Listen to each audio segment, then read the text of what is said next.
இப்ப நான் வந்து ஒரு 10 வருஷத்துக்கு ஒரு 10 வருஷம் இல்ல 10 வருஷத்துக்கு முன்னாடி பைக்ல வந்துட்டு இருந்தேன். இப்போ ஒரு 30 வருஷத்துக்கு முன்னாடி நான் உயிரோடவே இல்லை. ஆனா நீங்க எதுல வந்திருப்பீங்க? நீங்க சைக்கிள்ல வந்திருப்பீங்க. 100 வருஷத்துக்கு முன்னாடி எப்படி வந்தீங்க? நடந்து வந்தீங்க. இப்ப நான் வந்து உங்ககிட்ட வந்து நான் என்ன சொல்றேன்னா, அந்த காலகட்டத்தில் நீங்க நடந்தா வந்தீங்க, அதனால இப்பயும் நீங்க எல்லா இடத்துக்கும் நடந்தே போங்க வாங்கன்னா கேட்பீங்களா? ஏன் கேட்க மாட்டீங்க? ஏன்னா இந்த உலகத்துக்கு தகுந்த மாதிரி ஸ்பீடு வேணும். கரெக்டா இல்லையா? இந்த உலகத்துக்கு தகுந்தாற் போல மாறித்தான் ஆக வேண்டும். சரியா இல்லையா? அப்ப கலாச்சாரம் என்பது பல வருடங்களுக்கு, பல 100 வருடங்களுக்கு முன்னாடி கிரியேட் பண்ண அந்த கான்செப்ட ஒரு துளி கூட மாற்றம் செய்யாம அப்படியே ஃபாலோ பண்ணிட்டு வர்றாங்க. அப்படின்னா சட்டத்துல திருத்தம் பண்றீங்க, கலாச்சாரத்துல திருத்தம் பண்ணீங்களா? கலாச்சாரம் என்பது மாற்றவே முடியாதல்ல. மக்கள் மொத்தமா ஒரு வாழ்க்கை முறையை பின்பற்றான் அப்படின்னா அதுவே ஒரு கலாச்சாரமா மாறிடும் ஒரு காலகட்டத்துக்கு மேல. சிந்து சமவெளி நாகரிகம்னு ஒரு நாகரிகம் இருந்தது, அப்புறம் ஏகப்பட்ட நாகரிகம் இருந்தது, என்னென்னமோ இருந்தது. இப்ப ஒவ்வொருத்தருடைய பழக்க வழக்கம் தானே அப்படி மாறுது. அப்போ இந்த கலாச்சாரத்தில் மாற்றம் ஏற்படாத காரணத்தினால் இந்த மதவாதிகள் மேலே இருந்தவங்க அவங்களுக்கு சாதகமா முக்கியமான சில பாயிண்ட்ஸ்ல ஆப்பு வச்சு விட்டு போயிட்டான். அப்படின்னா என்ன? நீங்க அந்த பாயிண்ட் வந்து தப்பா புரிஞ்சிருக்கிறதுனால உங்களால ஞானத்துக்கு போகவே முடியாது. அப்படின்னா என்ன அர்த்தம்? கடைசி வரைக்கும் நீங்கள் ஆளப்படுவீர்கள். அந்த உண்மை தெரிஞ்சவங்க மட்டும்தான் ஆழ்வான். புரியுதா? நான் ஏதாவது பேசுறது புரியுதா இல்ல புரிஞ்ச மாதிரியே நடிக்கிறீங்களா? இப்ப அந்த உண்மை இல்லாத காரணத்தினால இப்ப மக்கள் எல்லாருமே ஸ்லேவரி சிஸ்டத்துக்குள்ள இருக்கான். ஞானம் பெறாதவன், நல்லா புரிஞ்சுக்கணும், ஞானம் பெறாதவன் ஸ்லேவரி சிஸ்டத்துல இருக்கான். ஞானம் பெற்றவன் ஸ்லேவரி சிஸ்டத்துக்குள்ள இருந்தாலும் ஃப்ரீடமா இருக்கான். ஏன்னா இந்த சொசைட்டி உங்களால சேஞ்ச் பண்ண முடியாது. சொசைட்டி சேஞ்ச் பண்ணணும்னா அதுக்கு அர்த்தம் என்னன்னா, சொசைட்டில இருக்கக்கூடிய ஒவ்வொருத்தரும் தன்னை சேஞ்ச் பண்ணிக்கணும்னு அர்த்தம். அப்பதான் சொசைட்டி சேஞ்ச் ஆகும். அப்ப ப்ராப்ளம் என்ன? சொசைட்டி மாறணும்னா முதல்ல நம்ம மாறணும். நம்ம மாறணும்னா என்ன? உண்மை என்னன்னு புரியணும். உண்மை என்னன்றது என்ன புரியணும்? எதெல்லாம் இங்க நிரந்தரம், எதெல்லாம் நிரந்தரம் இல்லைன்னு புரிஞ்சிருச்சுன்னா தேவையில்லாத கோபம் கம்மியாயிரும், தேவையில்லாத வேகம் கம்மியாயிரும், கடுப்பு கம்மியாயிரும், இயலாமையினால வரக்கூடிய எரிச்சல் கம்மியாயிரும், பழி வாங்குற புத்தி கம்மியாயிரும், எல்லாம் கம்மியாயிரும், வாழ்க்கையில நிம்மதி அதிகமாயிரும்.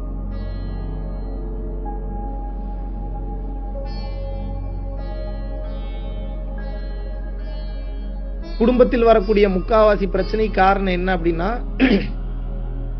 புதுசா பாக்குற மாதிரி ஒரு புது பையனை பாக்குற மாதிரி உங்க புருஷனை பார்க்க மாட்டீங்க, ஒரு புது பொண்ணை பாக்குற மாதிரி உங்க பொண்டாட்டியை பார்க்க மாட்டீங்க. அது எப்படிங்க பாக்குறதுன்னு கேட்காதீங்க. அது ஒரு பிராக்டிஸ், அது பண்ணாம வராது. அப்படி பார்க்கலன்னா வலிக்கும்.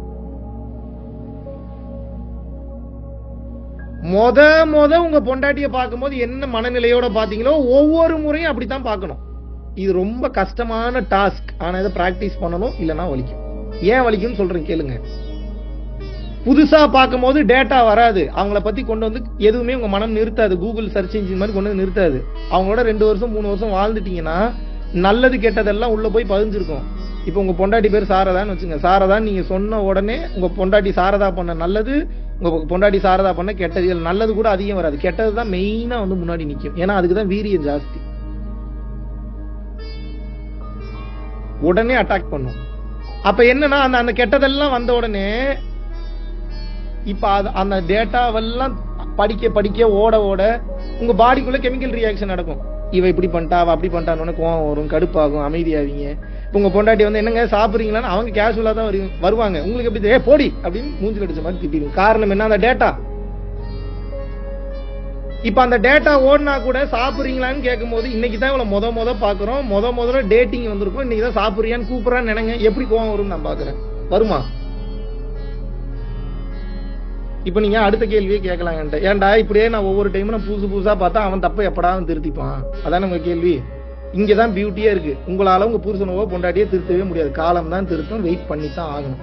எத்தனை வருஷம்டா வெயிட் பண்றது? நீங்க செஞ்ச கர்மாவை பொறுத்தது. ஒருத்தனுக்கு ஒரே நாள்ல சரியாகும், 2 நாள்ல சரியாகும், 2 வாரத்துல சரியாகும், 2 மாசத்துல சரியாகும், 2 வருஷத்துல சரியாகும், 2 ஜென்மத்துல சரியாகும், 200 ஜென்மம் வேணாலும் சரியாகாது. எப்படி வேணாலும் வாய்ப்பு இருக்கு. அவரவர் செய்த கர்ம வினைகளை பொறுத்தது. என்ன புரிஞ்சது?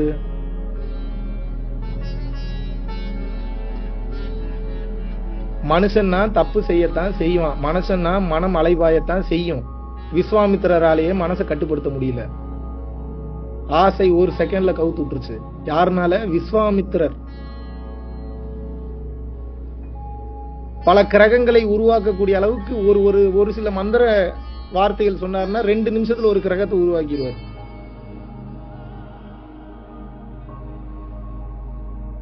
அவராலேயே மனசை கண்ட்ரோல் பண்ண முடியல. நீ உங்க பொண்டாட்டிட்டு என்ன கேக்குறீங்க? ஏன்டி எத்தனை டைம் சொல்ற, உனக்குலாம் அறிவு இல்லையா? எப்படி திருந்துவாங்க? எப்படி நிக்கும் மனசு? ஏன்டா இவ்வளவு டைம் சொல்லிட்டு இருக்கேன், உனக்கெல்லாம் புத்தியே இல்லையா? உனக்கெல்லாம் புத்தியே வராது. அவன் வந்துட்டா தான் ஞானம் பெற்றுவானே, அதான் வரமாட்டேங்குதே. அப்புறம் அதை போட்டு நோண்டு நோண்டு நோண்டு நோண்டு நோண்டா எப்படி எங்க இருந்து வரும்? என் பொண்டாட்டி என்ன சொன்னாலும் கேட்க மாட்டா சார். நான் ஒண்ணு சொன்னா அவ ஒண்ணுதான் செய்வா. அங்கதான் பிரச்சனையே இருக்கு. அதை மாத்திக்கணும்னு நினைச்சிட்டாங்கன்னா அவன் ஞானத்துக்கு போயிருவாங்க. அவங்க அதுக்கப்புறம் உங்க பொண்டாட்டியே இருக்கவே மாட்டாங்க. எழுதி வச்சுக்கோங்க. அவங்க அப்படி சொல்றதை கேட்காம இருக்கிற வரைக்கும் தான் அவங்க அறிவு இல்லாம இருக்காங்கன்னு அர்த்தம். அவங்களுக்கு உண்மையான அறிவு விளங்க ஆரம்பிச்சிருச்சு அப்படின்னா பிளிஸ் ஸ்டேட்டுக்கு போயிருவாங்க. புருஷன் இல்லாமயே ஆனந்தமா இருக்கிறது எப்படின்னு போயிருவாங்க. இப்ப புருஷன் கிட்ட இருந்துதான் எனக்கு சுகம் கிடைக்குதுன்னு நினைக்கிறதுனால புருஷன் கிட்ட இருக்காங்க. புரியுதா புரியலையா நான் சொல்றது?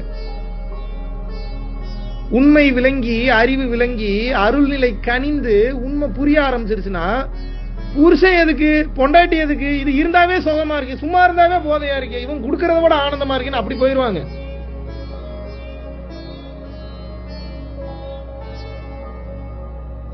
காரணம் என்ன தெரியுமா?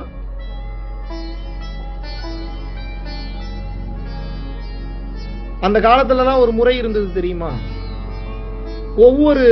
நான் ரொம்ப வெளிப்படையா ஒரு சில உண்மைகளை பேசுவேன், தப்பா எடுத்துக்காதீங்க. இல்லாட்டினா உங்களுக்கு புரியாது, உண்மை புரியாது. வெளிப்படையான விஷயத்த மறைச்சதுனாலதான் உங்களுக்கு இப்ப பிரச்சனை. அது தெரியாதனால ரொம்ப பரிசுத்தமா ரொம்ப தூய உள்ளமாவே இந்த ஆன்மீகத்தை நினைச்சிட்டு இருக்கீங்க. செருப்படி மிதியடிலாம் உங்க கண்ணுக்கு தெரியவே இல்லை. அந்த காலத்துல எல்லாம் என்ன பண்ணுவாங்கன்னா ஒவ்வொரு ஏரியாவுக்கு ஒரு பிராஸ்டியூட் இருப்பாங்க. பிராஸ்டியூட்னா தெரியும் இல்லையா? தமிழ்ல விலைமாதர்.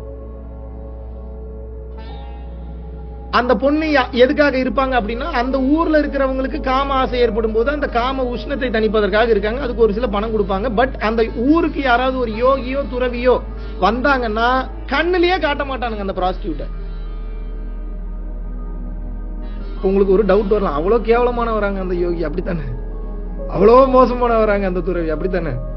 அது அப்படி அல்ல. நம்ம சித்தறிவு அப்படித்தான் யோசிக்கும்.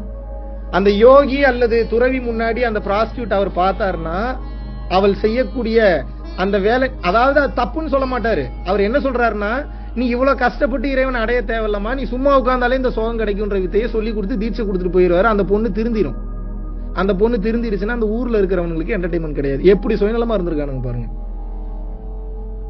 இந்த கதைலாம் தெரியுமா உங்களுக்கு? இந்த கதைலாம் எங்க போய் தெரிய போதும்? இப்ப இந்த வரலாறு தெரிஞ்சுக்காம நீங்க மாட்டி இருக்கீங்களா, சுதந்திரத்துல இருக்கீங்களா, இல்ல பிரச்சனையில இருக்கீங்களான்னு உங்களுக்கு எப்படி தெரியும்? முதல்ல நம்ம ஒரு விடுதலை பெறணும்னா முதல்ல நம்ம இருக்கக்கூடிய நாட்டினுடைய வரலாறு தெரிஞ்சுக்கணும். நம்மளுடைய கலாச்சாரத்தினுடைய வரலாறு தெரிஞ்சுக்கணும். நம்ம ஒருத்தரை பின்பற்றணும்னா உண்மையாவே அவர் சொல்றதெல்லாம் உண்மைதானா, அதாவது அவர் சொல்றது உண்மைதானா ஓரளவுக்கு அதை நம்ம கண்டுபிடிக்க முடியாது. அவருடைய பேக்ரவுண்ட் உண்மைதானா, அவர் வந்த வழி உண்மைதான், இது எல்லாத்தையுமே பார்த்தாதான் ஒரு தெளிவு நிலைக்குள்ள உங்களால போக முடியுமே தவிர 100% உங்களால் ஒரு விஷயத்தை நிச்சயமா அடையவே முடியாது.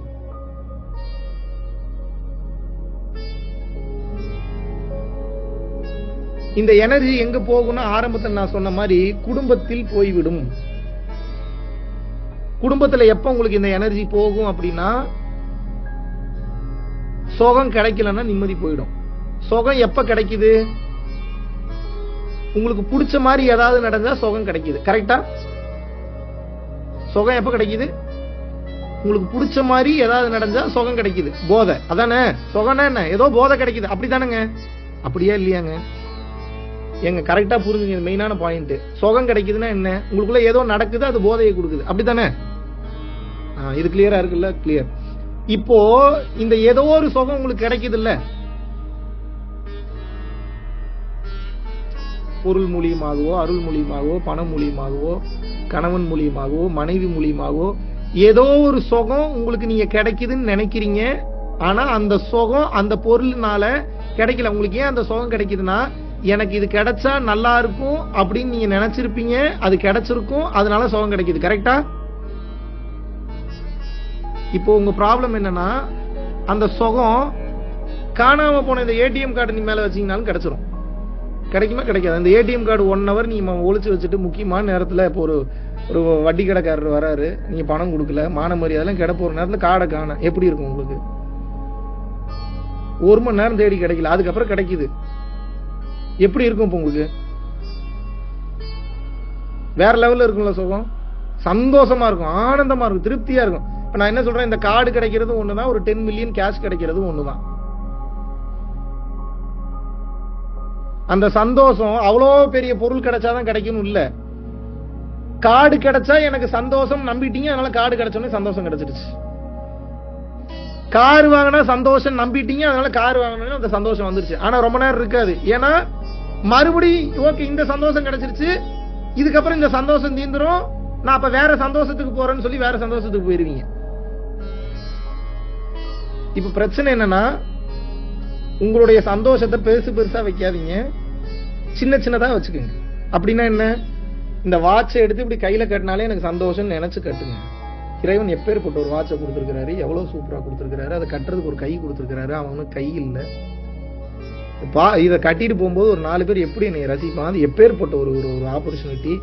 சரி என்ன ரசிக்கிறான், அதுக்கு நான் சந்தோஷப்படுறேன், இறைவா அவனுக்கும் வாட்ச் வாங்குறதுக்கு வாய்ப்பு ஏற்படுத்தி கொடுன்னு ஒரு பிரார்த்தனை பண்ணுங்க. தர்மமும் பண்ணிட்டீங்க, நீங்க கெத்தாவும் இருந்துட்டீங்க, பில்டப்பும் பண்ணிட்டீங்க, தர்மமும் பண்ணிட்டீங்க. இப்போ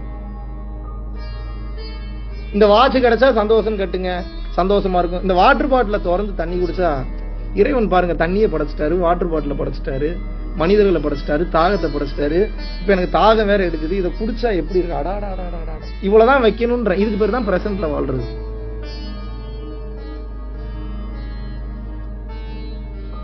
புரியுதா? இப்ப பிரச்சனை உங்களால ஏன் பிரசன்ட்ல வாழ முடியலன்னா, டிவி பார்த்து, இன்டர்நெட் பார்த்து, எவனையோ பார்த்து, பேப்பரை பார்த்து, அதை பார்த்து, இதை பார்த்து ஒண்ணு படிப்பீங்க. ஒரு பெரிய மாளிகைக்குள்ள இருந்து ஒரு குடுவேன்னு ஓடி வர ஒரு பிச்சைக்காரர் அவரை கீழே தள்ளி கையில் இருந்த துப்பாக்கியில எடுத்து சுட்டாருன்னா, அங்க வேற பில்டிங் இருந்திருக்கும், வேற பிச்சைக்காரர் இருந்திருப்பான். அவன் ட்ரெஸ்ஸோட ஓடினானா, ட்ரெஸ் இல்லாம ஓடினானா, இவன் கண்ணு நல்ல கண்ணு வச்சிருந்தானா, டம்மி கண்ணு வச்சிருந்தானா, போலீஸ் வந்துதா வரலையான்னு தெரியாது. ஆக்சுவல் வேற நடந்திருக்கும், ஆனா அந்த மைண்ட் வேற விஷுவல் பண்ணிடும். ஆனா அங்க போய் பார்த்தா அப்படி ஒண்ணு இருக்காது, அது சம்பந்தமே இல்லாம வேற மாதிரி இருந்திருக்கும். அப்புறம் அதுக்கு தகுந்த மாதிரி அடாப்ட் பண்றீங்க, அப்படித்தானே? இப்படிதான் ஏமாந்து போய் இருக்கிறீங்க. எல்லாம் நீங்க நினைக்கிற மாதிரி இந்த உலகம் இல்ல, அது வேற மாதிரி இருக்கு. நீங்க ஒண்ணு விஷுவல் பண்ணி வச்சிருக்கிற மாதிரி இந்த உலகம் இல்ல, அது மாறிக்கிட்டே இருக்கும். இப்ப நீங்க சேஞ்ச் அடாப்ட் பண்ணலன்னா மாட்டிப்பீங்க. புரியுதா நான் சொல்றது? ஏதாவது பெரிய பெரிய பொருள் உங்க ஆசையை கொண்டு போய் வைக்காதீங்க, அடையிறதுக்கு ரொம்ப லேட். உங்களுக்கு தேவை சுகம் தான். சுகமா இருந்தீங்கன்னா ஹார்மோன் செக்ரேஷன் ஆகும். ஆனந்தமா இருக்க உங்களுடைய 10ஆம் வாசல் சீக்கிரமாக திறக்கும்.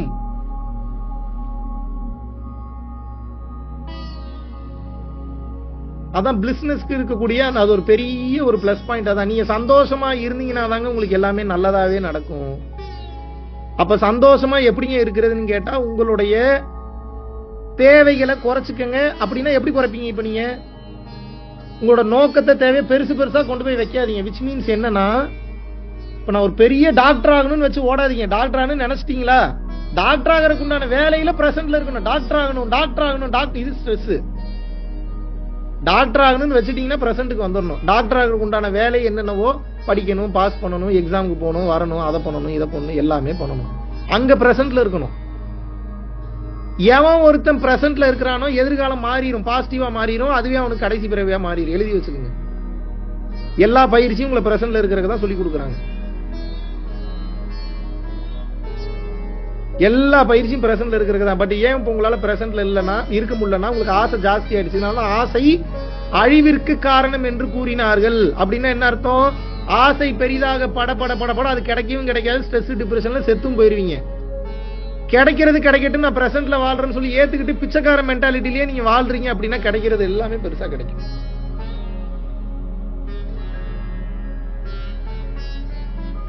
ஏதாவது புரியுதா நான் சொல்றது? ரொம்ப எதிர்பார்ப்பு, உங்க பிரச்சனையே எதிர்பார்ப்பு தான்.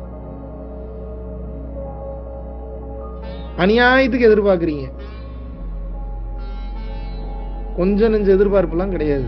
பூமியவே எழுதி கொடுத்தாலும் பத்தாதுன்றீங்க. அதான் உங்க பிரச்சனை. இப்போ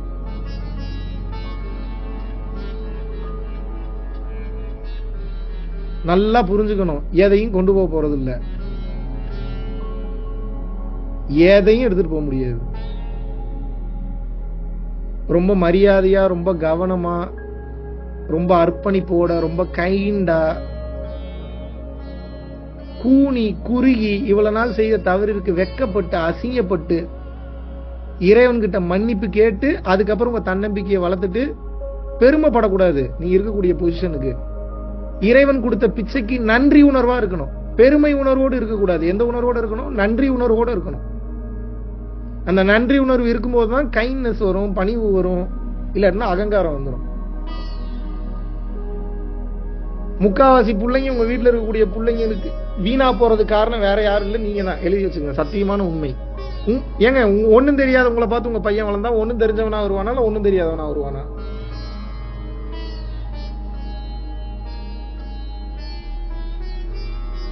இது தப்பா எதுவும் கேக்குறேன்னா?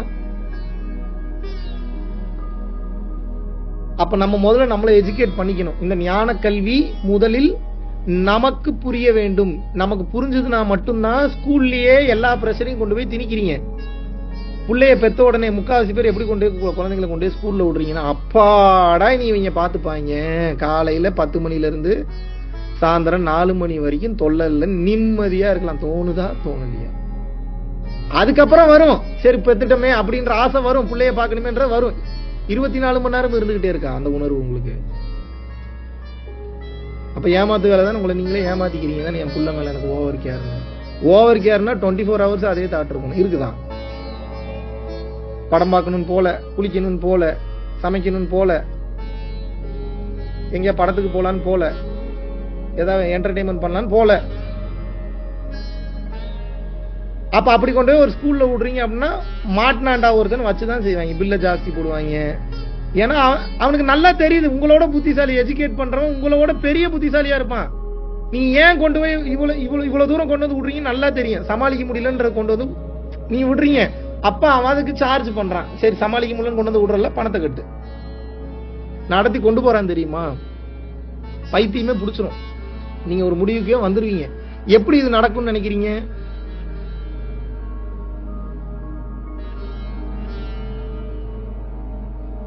இந்த உலகத்திலிருந்து எதுவுமே கொண்டு போக முடியாதுன்றத புரிஞ்சுக்கிட்டவன் உங்களை மாதிரி வாழ மாட்டான்.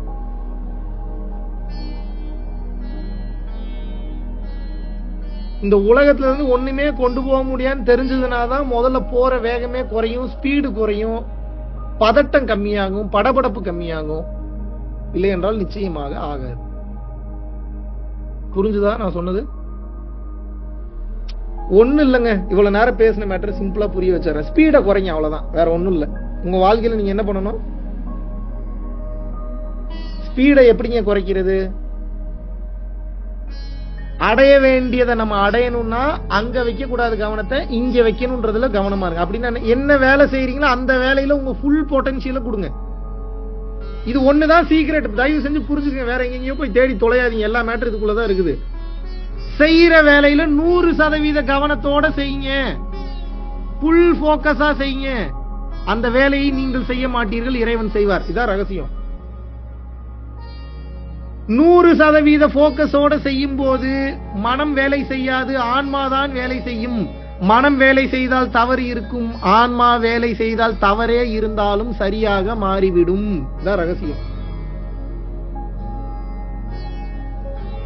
இப்ப ஏன் பல பேரால பிரசன்ட்ல இருக்க முடியலன்னா, வைர நகையில கொண்டு போய் வச்சிருக்கீங்க. இப்ப வைர நகை கிடைக்கிற வரைக்கும் இப்ப இதுல நீங்க கான்சென்ட்ரேஷன் பண்ண மாட்டீங்க. இதுல கான்சென்ட்ரேஷன் பண்ணீங்கன்னா தான் வைர நகையே கிடைக்குங்கிறேன். நீங்க வைர நகையில வச்சிருந்தீங்கன்னா போற பாதை தெளிவா இருக்கா? இப்ப நான் என்ன கேட்கறேன், தலையில இப்ப வந்து பாத்தீங்கன்னா உங்களுக்கு தூக்கி பழக்கமே இல்ல, ஒரு குடத்தை வச்சு தூக்கிட்டு போறீங்க, ஒரு கல்லு முள்ளு இருக்கக்கூடிய பாதையில நடந்து போறீங்க. கீழே பார்த்து நடந்து போவீங்களா, கீழே பார்க்காம நடந்து போவீங்களா?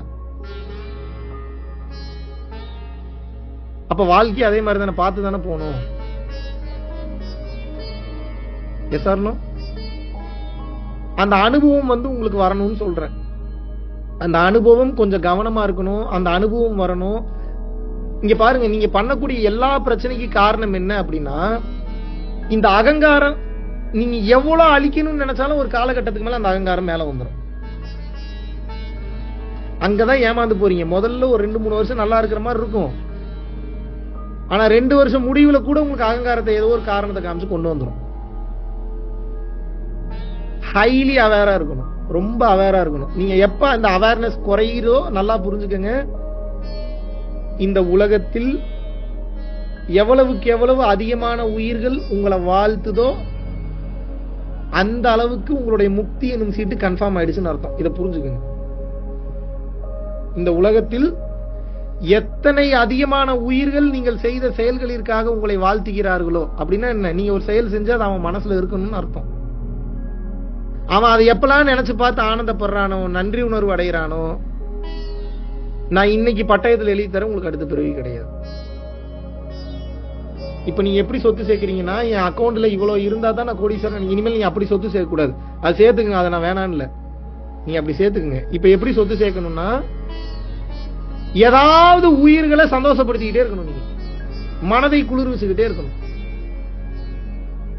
அதுதான் ப்ராப்பர்ட்டி, அதான் நீங்க சேர்க்கக்கூடிய அசெட். நல்ல இந்த எழுதிட்டு இருக்கக்கூடிய ஆகச்சிறந்த அறிவாளிகள் தயவு செய்து நோட் பண்ணிக்கங்க, மெயினான பாயிண்ட் இது. மெயின் பாயிண்ட் என்னன்னா, மனதை குளிர்விக்க வேண்டும். நீங்க வாழ்க்கையில் உருப்படணும்னா அடுத்தவங்க மனசு நிறைய குளிரணும், இதுதான் மேட்டர். எழுதிக்கங்க. நீங்க வேற என்ன பண்ணீங்கனாலும் நீங்க அடுத்த கட்டம் போக மாட்டீங்க. மனசை குளிர் வச்சிருங்க, அவன் நெகிழ்ந்துடணும். 100 ரூபாய் எதிர்பார்க்கறானா 5000 ரூபாய் கொடுங்க. 5000 ரூபாய்க்கு எங்கடா போறதுன்னு கேட்காதீங்க. 5000 ரூபாய் இருக்கிறோம் 5000 ரூபாய் கொடுங்க, 50000 ரூபாய் இருக்கிறோம் 50000 கொடுங்க, 50 ரூபாய் இருக்கிறோம் 50 ரூபாய் கொடுங்க, ஆனா கொடுங்க. ஏன் இதெல்லாம் இவ்வளவு தூரம் சொல்றேன்னா, இவ்வளவு எம்பசிஸ் பண்ணி சொல்றேன்னா, தயவு செஞ்சு நம்புங்க, இந்த பூமியினுடைய சமநிலை மாறிடுச்சு. டர்க்கில வைல்டு ஃபயர் கொடூரமா போயிட்டு இருக்கு, பாத்தீங்களா இல்லையா? இதெல்லாம் தெரியுமா தெரியாதா உங்களுக்கு? தெரியாது. அதை வேற காட்டணுமா நானு? அந்த விஷயம் காட்டலாமா வேணாமா? டர்க்கில வைல்டு ஃபயர், இந்தியால வயநாட்டில் அவுட்டு, ஏகப்பட்ட உயிர்கள் இன்னைக்கு போயிருக்கு. யூகே, லண்டன், பாரிஸ், ஏகப்பட்ட இடங்களில் கடல் சீற்றம், ஜப்பானில் நிலநடுக்கம், ஏகப்பட்ட இடங்கள்ல உயிர் போயிட்டு இருக்கு. தெரியுமா உங்களுக்கு? இது எவ்வளவு நாளைக்கு முன்னாடி நான் வீடியோல சொன்னேன், 200% நடக்கும், கவனமா இருக்கு. நீ ஏன் இதுக்கும் நம்ம சொல்றதுக்கு ஒரு பெரிய சம்பந்தம் உண்டு, நீங்க தெரிஞ்சுக்கணும். இப்ப உங்களுக்கு காட்டுறேன் பாருங்க, அதை காமிச்சாதான் புரியும். இது ஏன் நடக்குதுன்னு என்னைக்கா யோசிச்சிருக்கீங்களா நீங்க?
தோணுது.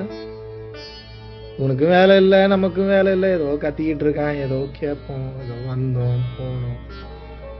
ஒவ்வொருத்தருக்கு கடமை இருக்கு. இன்னும் நீங்க இதே மென்டாலிட்டியோட இருந்தீங்கன்னா செத்து போயிருவீங்க சீக்கிரம். சத்தியமா நடக்கும். காரணம் என்னன்னா, நல்லா புரிஞ்சுக்கோங்க, இந்த உலகம் ரொம்ப அப்கிரேட் ஆயிட்டு வருது. சோலார் பிளேர்ஸ்ல இன்னும் அப்கிரேட் ஆகும், இன்னும் வேகம் ஜாஸ்தி ஆகும், மனிதனுடைய சிந்தனை திறன் ஜாஸ்தி ஆகும்.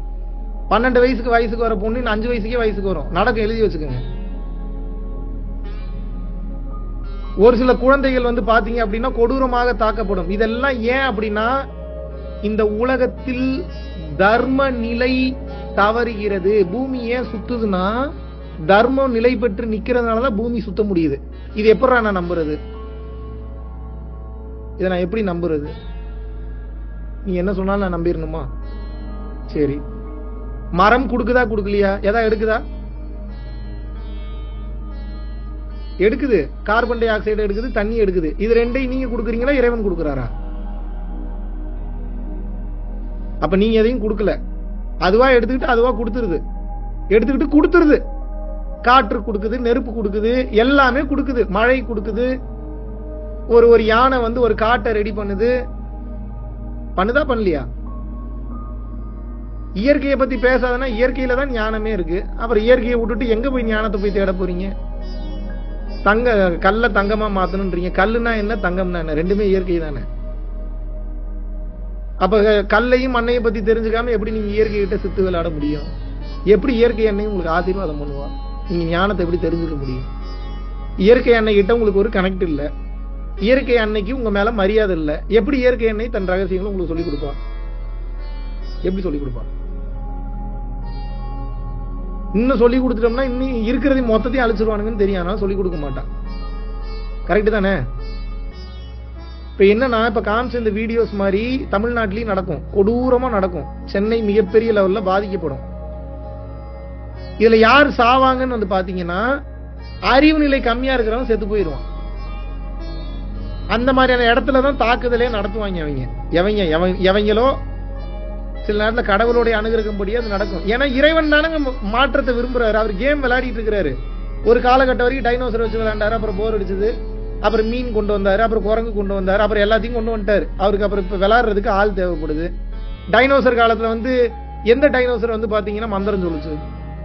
எந்த டைனோசர் யோகம் பண்ணுச்சு? எந்த டைனோசர் யாகம் பண்ணுச்சு? ஆனா டைனோசர் சந்தோஷமா வாழ்ந்துட்டு தான் போச்சு. அதுக்கு ஒரு உலகம் இருந்தது. இப்ப அந்த மாதிரி நமக்கு ஒரு உலகம். இதையும் அழிச்சிருவாரு. எப்ப அழிப்பாருன்னு தெரியாது. அவருக்கு இன்ட்ரெஸ்ட் மாறிடுச்சுன்னா அழிச்சிருவாரு. இப்ப இந்த பூமியில ஏன் சமநிலை தவறுது அப்படின்னா, தர்மம் செய்யறத குறைச்சிருக்கீங்க. தர்மம்னா முதல்ல என்னன்னு தெரிஞ்சுக்கங்க. பிற உயிர் நல்லா இருக்கணும்னு நினைச்சு நீங்க எதை செஞ்சீங்கன்னாலும் அதுக்கு பேர் கருணை, அதுக்கு பேர் தர்மம்.